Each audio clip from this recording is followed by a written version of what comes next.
د روسیې دفاع وزیر ادعا کوي چې منځنۍ اسیا په افغانستان کې له مشتې ترهګرۍ ډلې ګوښل کیږي. سلام ستړي مشئ پام وکړئ د یاران ټي وي یوټیوب چینل څخه تازه او مهم خبر ته. د روسیې د دفاع وزیر سرګي شویګو په قزاقستان کې د شانګهای همکاریو سازمان د دفاع وزیرانو په غونډه کې ادعا کړې چې په منځنۍ اسیا کې اصلي ګواښ په افغانستان کې له شته ترهګرو ډلو سرچینه اخلي.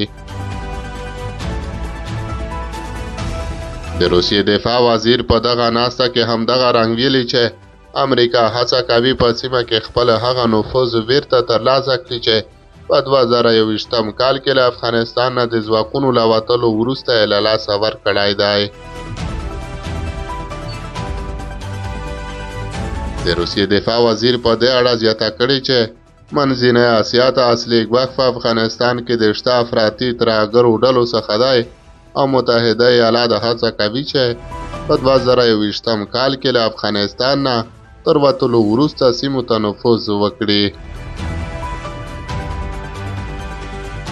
که څه هم د افغانستان اسلامي امارت د روسیې د دفاع وزیر د دې ادعاو په اړه څه نه دی ویلي، خو تر دې مخکې ویلي وو چې د افغانستان خاوره به د هیڅ هیواد پر ضد ونه کارول شي. بلخوا د پوځي چارو ځینې شنونکي په دې باور دي چې په افغانستان کې هیڅ ترهګرې ډلې شتون نه لري.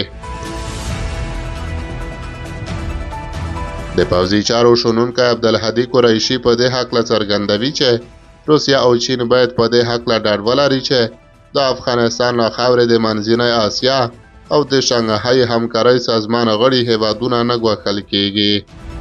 او د اسلامي امارت پالیسي دا ده چې د افغانستان له خاورې د نړۍ هیڅ هیواد ته ګواښ متوجه نه دی او نه به هم پیښ شي. د پوځي چارو شنونکی حکمت الله حکمت هم څرګندوي چې د افغانستان خاوره د هیڅ ترهګرې ډلې قربانه ده او د اوسني حکومت له چارواکو مهیله دا ده چې په دې ډول تعاملاتو کې خپل بېپارېتوب وساتي او ملي ګټې په نظر کې ونیسي.